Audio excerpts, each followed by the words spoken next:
이제 원리 한자 가운데 이제 주로 우리한테 익숙하지만 그 뜻을 잘 모르는 한자들이 좀 있습니다. 대표적인 게 이제 형이라는 글자입니다. 자, 이 형은 이제 우리가 형제, 자, 매 할 때 이제 우리가 그 서열이죠. 형과 제, 자와 매 이렇게. 그래서 이제 누이 자자, 누이 저자 있어서 그건 다음에 하기로 하고 오늘은 형과 제. 그 제는 뭐 특별히 많이는 하지 않고 형을 하면서 나중에 제자는 그래서 전후 뭐 이런 것들 이런 뜻을 하나씩 그 다음에 낮주, 밤양 어떻게 나왔을까? 낮을 어떻게 표현했을까? 태양을 이렇게 표현했거나 밤은 달을 표현했겠죠? 뭐 그런 것들. 그래서 오늘은 형인데 형 자체는 요게 이제 입이랄 뜻이죠. 주둥이. 말을 하고 있는 모습. 그 다음에 이것은 사람의 다리를 표현하는 겁니다. 그래서 이것은 사람인이라고도 불러요. 사람인. 그러니까 우리가 사람인 하면 이게 있고 그 다음에 이게 있고 이게 있죠. 이렇게 크게 사람을 뜻하는 글자들입니다. 그러니까 이것은 노비라든지 이런 게 아니라 온전한 사람을 뜻하는 글자입니다. 그래서 요 인자는 이렇게 쓰죠. 그래서 옆에서 바라보는 사람, 그래서 지위가 높은 사람, 학식을 갖춘 사람, 그래서 보통 선비사자 이상을 인이라고 불렀고요. 그리고 요것은 그냥 보편적인 사람의 모습, 그래서 단위만 이렇게 표현한 거죠. 그리고 요것은 앞에서 바라보는 그 사람의 모습, 그래서 사람의 몸짓이 가장 크게 보이거나 앞에서 보일 때요. 이렇게 측면에서 볼 때는 작게 보이고, 그래서 이것은 사람 대자인데 지금은 크다는 뜻을 쓰이죠. 대소할 때. 그리고 대소하고 비슷하지만 뜻인 것이 이건 양, 이건 크기고 이건 양이죠. 다소. 이렇게. 그래서 다라는 게 겉으로 볼 때는 저녁석자 같지만 실제로는 고기육이다. 재단에 고기가 많이 쌓여있는 모습들. 그래서 이런 거하고 비슷한 것 중에 유무라는 게 있어요. 이런 것들. 우리가 이제 원리학자에서는 이런 거, 있다라는 것, 없다라는 것을 어떻게 표현했을까? 이거 다 재단과 관련 있는 것이라고 제가 말씀드리겠습니다. 그래서 유라고 하는 것은 이렇게 재단에 고기를 이렇게 바치는 모습. 그리고 무라는 것은 신에게 춤을 춰서 보이지 않잖아요. 춤이라는 것. 그래서 사라지니까. 그래서 눈에 보이는 것을 이렇게 신에게 공유하는 것과 눈에 보이지 않는 공유. 그래서 항상 무는 이제 악과 같이 쓰이는 거죠.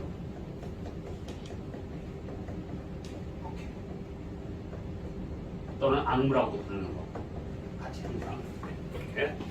그래서 오늘은 이제 형인데 말 그대로 이거 사람의 모습이죠.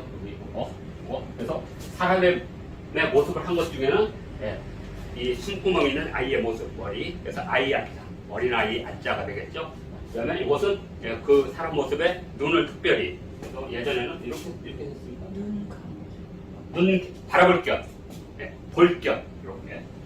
그다음에 요게 중요한 건데 요게 지금 요게 이렇게 돼 있고 요 위에 있는 거 뭐냐? 이것은 불화자입니다.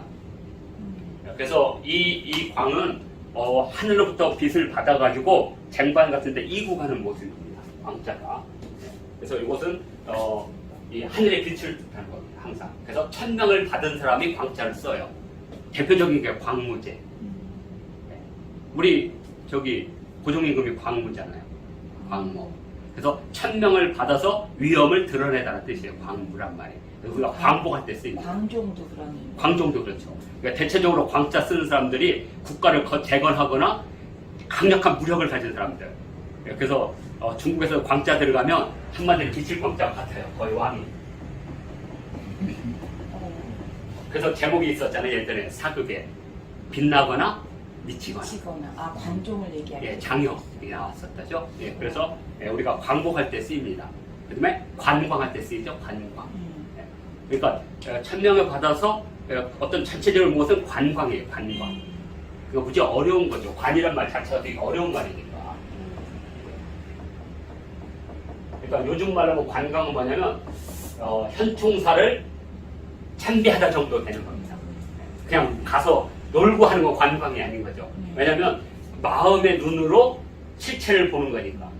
이거 실체 잘 안 보이거든요. 이렇게. 불은 실체가 있는 거거든요. 내가 불 떼는 거니까. 이것은 하늘로부터 빛이기 때문에 관광은 되게 어려운 말이죠. 그래서 그 나라에 가서 그 나라의 어떤 실체를 탁 느끼면 그건 관광이고 그렇지 않고 그냥 놀러 간 것은 유람이죠. 네, 이렇게 유람과 관광을 이렇게 비교하시면 됩니다. 자, 그래서 여기 광자가 있고 선자는 뭐냐면 요게 큰 대자가 이렇게 된 거 이렇게 사람이라고 사람. 그래서 요 큰 대자가 있는 것 중에 이렇게 달릴 줄자 요거. 아, 선자는 큰 대자와 달릴 주자가 만난 거예요? 아니 지금 여기 선자는 네. 원래 여기 큰 대자가 이렇게 되는데 이게 뭐냐면 이렇게 된 거였는데 머리가 각 찢어졌다는 게 머리가. 그래서 죽었다는 뜻이에요. 예. 먼저 죽으니. 그래서 앞선자가 되는 거예요. 앞선자. 예, 선왕할 때 돌아가신 분 이렇게. 그래서 아마 돌아가신 분을 머리를 이렇게 젖히는 걸 거예요. 이렇게 들어놓으면 머리를 이렇게 젖히거든요. 돌아가셨다는 걸 표현하기 위해서. 그래서 우리 항상 사극이나 드라마에서 돌아가신 걸 표현할 때 어떻게 들어가죠? 네, 여기 이제 예전에 사람들이 생각하던 죽음이라는 거. 네, 이게 선자입니다. 그래서 선자는 이 큰 대자 이렇게 꺾인 거에 이렇게 꺾인 거. 그 다음에 이렇게 자. 한자가 원래 이렇게 생긴 거니까. 그러니까 요게 이렇게 생긴 거죠. 이렇게 나중에 생긴 거죠. 그래서 선생 이렇게 봅니다. 그 다음에 요것은 뭐냐? 머리가 요것은 이제 머리라는 뜻을 갖고 있어요. 항상 머리. 근데 또 머리만 갖고 있는 게 아니에요. 재물을 뜻하기도 합니다. 그러니까 우리가 한자에서 항상 얘기했잖아요. 어떤 글자가 있으면 한 글자에 한 뜻을 생각하면 안 된다고. 나중에 모양을 추릴 때 그냥 간편하게 이렇게 네모로 하거나 이런 식으로 이렇게 세모로 하거나. 그래서 이것은 공손한 머리를 공손하게 있는 모습. 그래서 공손한 윤이죠. 공손한 윤. 그래서 이게 전부 다 여기 사람 입자와 배가 되겠습니다. 자, 그래서 형이라고 하는 것은 지금 이렇게 사람의 모습을 하고 하늘을 향해서 무엇인가 미치는 것. 그러니까 재단의 사제를 뜻하는 글자가 되겠습니다. 그러니까 형이라는 것은 이제 정치 관계로 오면 이제 관직이 되겠죠. 근데 세계 역사에서 형이라는 관직을 쓴 나라는 고구려죠. 네, 그래서 그런 재단의 역사가 고구려를 계승되지 않았을까. 그러니까 깊은 산에 들어가서 수련을 하면서 하던 그런 어떤 그 종교 있죠. 고전 때 만들어진 종교. 그것을 이제 우리는 뭐 여러 가지 선이라고도 부르고 신이라고도 부르는 거죠. 신교, 선교 같은. 그때 이제 이 선이 바로 이제 산에서 수도하는 사람들. 이 사람들이 다 누구겠어요? 산성에서 신전 짓고 거기서 재단하는 거죠. 그래서 평상시는 수련하다가 나라가 어지러우면 바깥으로. 그래서 그 사람들을 조이선이라고 불렀죠. 선인. 이렇게 보시면 될 것 같습니다. 그리고 고려 때는 국선이라고 불렀죠. 그런 사람들. 고려 국선. 아마 지지난주에 강감찬 얘기하면서 고려도경을 얘기했죠. 그 고려도경에서도 거리마다 머리를 깎아요. 그래서 마치 스님과 같은데 그게 바로 조이선입니다. 그래서 이것을 고려에서 국선이라고 불렀죠. 예종 때 숙종 예종 때 국선을 다시 일으켜서 북쪽에 오랑캐를 막아야 된다는 뜻도 이 이름이 나옵니다. 국선. 그리고 고려도경에서는 그 사람들 제가화성이라고 불렀습니다. 그러니까 집에 사는데 뭔가 스님들 같아. 머리를 깎은 스님. 제가화상. 같은 개념이라고 보시면 됩니다. 선인, 국선, 제가화상. 당태종이 고구려를 쳐들어왔다가 깨졌는데 바로 이 제가화상에게 졌다. 그러면 아마 안시성 전투나 이때 엄청나게 많은 요즘 말하면 어디야? 국선도 하는 사람들이 가서 아마 싸운 것이 아닐까 이렇게 추정할 수가 있습니다. 하여튼 형이 그런 역할을 하지 않았을까 이렇게 생각합니다. 형이. 자, 그런데 이제 이 형이 말 그대로 서열이나 이런 걸 나타낸다면 이런 뜻이 나올 수가 없죠. 그러니까 어떠한 그 행위를 하는 사람, 그 행위를 하는 그 기능이나 권능들이 한자의 뜻으로 이어졌다고 봐야죠. 그래서 우리가 가장 많이 쓰는 빌주자, 빈다, 하늘에 빈다. 그래서 이 주자는 항상 제사를 지낼 때 많이 써요. 대표적인 게 이런 뜻이 있습니다.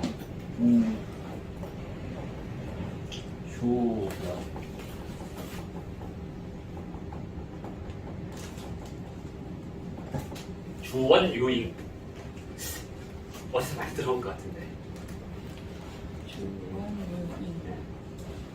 애기 갖게 해달라고 비는 거예요. 정답. 예, 우리 웅력께서 웅력께서 신단수에서 주원유잉.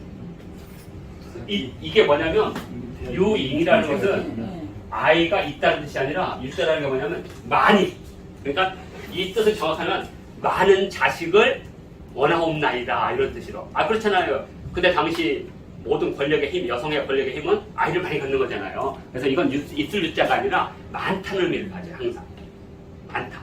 그래서 이제 이 유자와 관련된 것 중에 뭐 땅을 많이 주십시오, 곡식을 많이 줘, 다 유자 앞에 유자를 붙이거든요. 예, 그게 이제 바로 하늘로부터 천명을 받고 내려온 새를 뜻하는 글자니까. 그러니까 이제 같은 계열의 이제 그 유세차할 때 유나 있을 유자는 다 같은 말이에요. 그래서 예, 무덤에서는 주로 이제 유자를 씁니다. 유명 이렇게 앞에. 예, 그러면 삼가 바라오는데 명나라의 조선이라는 뜻이 있다고 삼. 기분 삼삼하게 더라고요. 네. 이유가 있다는 의미보다 기원의 의미가 더 있는 거예요. 예, 그렇게 되는 거죠, 나중에는. 네. 그래서 조선시대 선비들은 그냥 당연하게 이걸 생각하고 살았던 거죠. 이렇게. 우리가 말하는 사대주의는 자존심 없어. 중국에 기대는 것이 그들의 정체성이고 자존심이었던 거죠. 그러니까 중국으로부터 벗어나서 오락게 대접받는 것이 너무나 수치스러운 거지, 그 사람들 인식 속에는. 이렇게. 그래서 그 퀼 테킨비가 있어요. 그 푸돌고를 세운, 세운데 가장 큰 걸 세운 그 퀼 테킨 그 비에 이런 말이 있어요. 나의 후손들이요. 풀밭에서 자는 것을 버리고 비다운 좋은 따뜻한 집에서 살고 그다음에 그 양의 그 고기나 양고기를 먹던 애들이 기름진 음식을 먹고 그리고 거친 옷을 입었다가 비단 옷을 입으면 잊지 마라. 너희들은 그 순간 사라질 것이다. 그러니까 투르크인들의 지금은 티르키아라고 부르죠. 투르키인들의 정체성은 거기에 있는 거죠. 사막에 저기 초원에서 천막 치고 양고기 먹고 말 타고 사는 거. 그런데 그다음부터 이제 지배하면서 분림하면 이제 정체성을 잃어버리고 사라진다는 그 경고가 거기 있어요. 그런 식으로 하여튼 주원 유익할 때 이 주자가 빌주자 이런 뜻으로 쓰이죠. 주원 유익. 그다음에 축은 우리가 빌주자. 그래서 요거하고 좀 다른 점이 뭐냐면 요것은 그냥 일상적으로 하늘에 비는 모습이라면 요것은 앞에 재단이 있죠. 그러니까 이 축자는 어떤 공식적인 행위로서의 비는 행위죠. 이렇게 뭐 기우제를 지나거나 뭐 어떤 생산을 빌기 위해서 할 때는 축자를 쓰죠. 그래서 축자를 하게 되면 하늘로부터 둘 중에 하나를 주는 거죠. 하나는 복을 주든가 하나는 화를 주는 거죠. 화. 그래서 화는 제가 재앙할 때 다시 이걸 또 설명할게요. 그래서 화라는 것은 인생이 꼬이다는 뜻을 갖고 있어요. 이거 달팽이 화자거든요. 달팽이. 일단 뭔가 꼬여. 그래서 이 글자가 있으면 뭐 잘못됐다든가 우리가 허물받자 할 때도 이거 쓰거든요. 그 다음에 와류할 때 쓰이죠. 기억하세요? 와류. 포석정. 포석정이 이렇게 꼬들꼬들 가는 걸 와류라고 그러죠. 그래서 이렇게. 여기 이렇게 제가 잘 아는데 이렇게 하면 소라와 뭐 달팽이와 그다음에 이렇게 하면 물결돌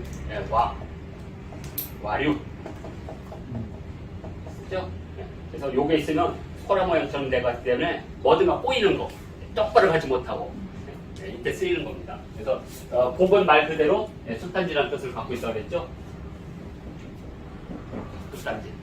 그래서 하늘이 이렇게 주면 그 숫단지를 여기서 받는 거죠. 이렇게. 여기다 받아서 이 크기에 따라서 5등급으로.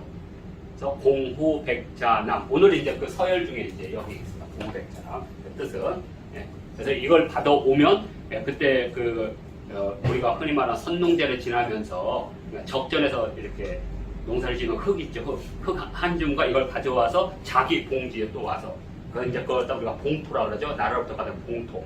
그럼 거기에 사당을 세우면 건국이라고 그래요. 그래서 봉토, 건국을 줄여서 봉건제.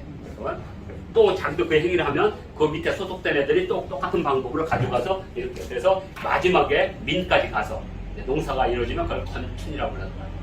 그리고 이제 순서대로 거꾸로 임금이 제일 먼저 또 내농포나 여기 적전에서 낫으로 딱 베는 순간 그때부터 이제 투수가 시작되는 거죠. 그럼 그래서 그걸 언제가- 영추라고 부릅니다. 네. 춤은 네, 영추문. 네. 왜냐면 우리 그 세종대왕께서는 정도전이 이렇게 어느 정도 입안하고 설계한 그거에 따라서 철저하게 삼례라든지 삼경 그에 맞춰서 이름이라든지 궁궐에 배치를 했거든요. 이렇게 보시면 될 것 같습니다. 이렇게. 그래서 우리 여기서 다 배울 거니까요. 그다음에 요게 참 그런데요. 이게 한자가 똑같아요. 이 글자 그죠? 똑같죠? 근데 여기 뭐였어요? 침튀기. 정답 침튀기는 겁니다. 그래서 하여튼 즐겁게 말할 기쁠 열자예요. 한자를 잡아 어우 이렇게 기쁜 표정으로 기쁠 열입니다. 예. 그래서 기쁠 열인데 이 형이 그런 그 종교적 행위를 통해서 백성들로부터 받은 거죠. 우리로 말하면 헌금을 내는 거죠. 헌금. 국가에 헌금을 내는 거. 예전에 이제 종교대전, 여기는 때 이제 재정일치사였으니까 처음에는. 그러니까 다 종교재단, 신전에다 바치는 거죠. 그 신전에 바치는 것을 우리가 정전이라고 배웠죠. 정전. 9분의 1세를 내는 거. 네. 이것을 우리는 뭐라고 부르냐. 세금이라고 하는 거죠. 그러니까 형의 종교적 행위에 따라서 신전에 내가 세금을 바치는 거. 그래서 벼와자가 들어가 있는 겁니다. 벼와자. 이 벼와자는 원래는 벼가 아니고 원래는 기장이었어요. 그런데 이제 기장이 사실 기장이 뭐 조그맣고 좁쌀만 해서 뭐 그 맛있겠습니까? 그러다 보니까 이제 기장은 이제 술을 담그는 그래서 울금주라고 울창주를 담는 종묘 제사에서는 그게 이제 종묘 사직에서 나온 거니까 술이 이제 그건 이제 기장은 그 도량형을 통일하거나 술을 만들어서 종묘에 올릴 때 그래서 모든 도량형의 기준이 우리나라는 광주 경기도 광주에 가면 군원초등학교가 있어요. 거기가 이제 예전에 광주 군원이라 해서 사홍원에 군원이 있었거든요. 그 앞에 광주 초등학교 앞에 그 논이 바로 도량형을 쓰기 위한 기장같았어요. 이렇게 지금도 있습니다. 이렇게. 지금은 국가에서 쓰진 않지만 그 밭이 지금도 있다고요. 이렇게. 자 그리고 이제 사직의 직자가 여기서 만들어지는 거니까 그것이 바로 세금이 나중에 이제 벼와자가 된 겁니다. 벼와자 이렇게 별거 아니에요. 이렇게 생긴 겁니다. 이렇게. 그리고 이 벼와자에다가 벼를 따는 모습 이건 이제 벼라고 하는 그냥 곡물이라는 걸 대표하는 거라면 이렇게 따는 모습이 이제 한자로 연이 되겠습니다. 그래서 연은 곡식을 따다 이런 뜻을 갖고 있습니다. 그래서 그것이 한 해 그러니까 사계절이 분명한 지역의 1년 단위 이게 연이고요. 그 다음에 주자 달하는 주자 우리가 두루 주자 그것은 제사를 지내는 모습입니다. 그러니까 1년에 한 번씩 제사 지내는 모습이고 그 다음에 세자 그것은 목성 그 다음에 또 하나가 실을제자 천재 이루할 때 쓰이죠. 그것도 다 배울 거니까요. 그것은 세금을 바치는 모습 술에다가 가득 싣고 가는 모습 그래서 1년을 뜻하는 글자들이 그렇게 많은 거죠. 그 다음에 또 하나가 사자 제사 지낼 사자 있죠. 이것도 1년을 뜻하는 글자입니다. 아마 옛날에는 부인들이 1년에 한 번씩 아이를 꼭꼭 낳았었던 것 같아요. 지금 이제 2년, 지금은 3년, 4년이지만 예전에는 그냥 낳고 한 두어 달 몸조리하면 또 낳고 또 낳고 우리도 연년생이거든요. 연년생.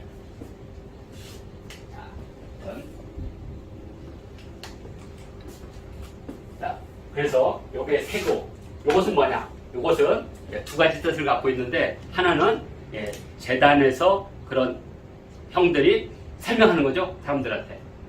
하늘로부터 내가 이걸 받았으니 나발라발라발라발라 오래는 어떻게 될 것이고 건너마을에 김씨는 이렇게 하고 건너마을에 이렇게 하고 해서 다 알려주는 거. 그게 말씀설이에요. 그리고 말 안 듣는 놈들한테는 자꾸만 설득을 해야죠. 설득. 그래서 그것을 세라고 불러요. 설득할 세. 그래서 유세객 할 때 쓰죠. 유세하다. 저는 유세한다 할 때 그때 유세가 이 세자를 씁니다. 말씀설인데 설득할 때는 세자로 발음을 하고 그다음에 기쁘게 할 때 그래서 앞으로도 이제 우리가 한자 중에 제가 그랬잖아요. 비슷한 걸 모아서 왜 뜻이 다른지 각각 그래서 설자, 말씀 어자, 말씀 다자, 담자, 말씀 화자 이거 다 다른 글이에요. 다. 같은 말이지만 이렇게 우리가 국어할 때는 어자를 쓰고 그 다음에 해설할 때는 설자를 쓰고 담화할 때는 담자 화자를 쓰잖아요. 그런 것들은 뭐 하나씩 배우면 되는 거니까요. 그래서 이렇게 형이라는 글자에서 이렇게 막 탄생한 거죠. 예. 오늘 원리 할 때는 이렇게 형의 어떤 모습들. 그러면 형과 항상 서열 관계가 되는 제자가 있을 거예요, 제자. 근데 지금 제자는 중국의 많은 문자학자들도 그 뿌리가 어디서 나는지 정확하게 모릅니다.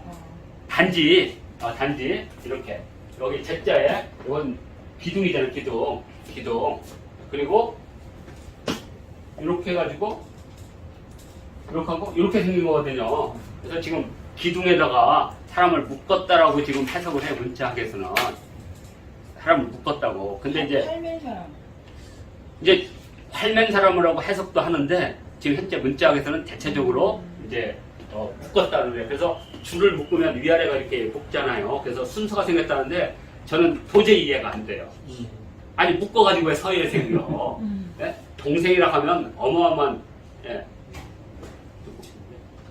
그 어마어마한 어떤 그런 예, 정체성이 필요하잖아요. 형과 제라는 그 의미 속에. 그러면 동생이 되려면 어떤 상징이나 이게 있어야 될 것 같아요. 그래서 저는 활이라고 보고 있어요. 근데 뭐 현재 갑불매 이런 데서는 활의 모습을 가질 수가 없으니까 현재. 그러면 요 글자 비슷한 것 중에 우리가 이런 글자가 있어요. 이렇게 조문한다 할 때 이건 뱀이거든요. 사람을 묶고 이렇게 뱀을 이렇게 놔서 이렇게 요놈이 부들부들 떨고 그러면 죄를 지어서 콱 무는 거고, 이 사람이 죄를 안 짓고 평온하면 예, 죄가 안 짓다 풀어준대요. 지금은 괴로울 쪽, 재앙조, 죽을 조자 쓰이죠. 그러니까 이거 있다 그래서 이거 활문자는 아니거든요. 우리가 조문할 때 위로할 조자로 쓰는데, 예, 그래서 줄도 될 수 있고 아직도 모르는 겁니다. 한자는 왜 아우가 됐는지. 근데 선생님 좀 이해가 안 되는 게 예. 저 한자가 먼저 발원한 지역이 동북이잖아요. 예. 그럼 그쪽에 뱀이 그렇게 많아요? 뱀 별로 없습니다. 그쪽은. 그런데 왜 뱀이라고 생각해요? 중국인들이 볼 때는 이제 뱀이 많은 것 같아요. 아니에요. 그 당시에는 온도가 달랐을 거예요. 네, 달랐어요. 기후가 그 당시에 따뜻했단 말이죠. 아 근데 그 문장 너무 믿지는 마세요. 홍산 문화 네. 이런 거 네. 보면은 굉장히 따뜻했으니까. 아무튼 뱀이 많이 나오는 건 사실이야. 왜 우리 그 빗살무늬 토기 같은 데도 개구리를 뱀이 이렇게 물고 있는 장면이 나오잖아요. 네. 조보구 문화에서 예. 나오시죠? 그건 미트에서 나오는 거예요. 아니 홍산 문화에서 나오죠. 홍산문화에서 예, 나와요? 용영박물관에 가면 있잖아요. 네. 그 빗살무늬 토기에. 예. 그리고 우리나라 신라 시대 때 토기에도 나오잖아요.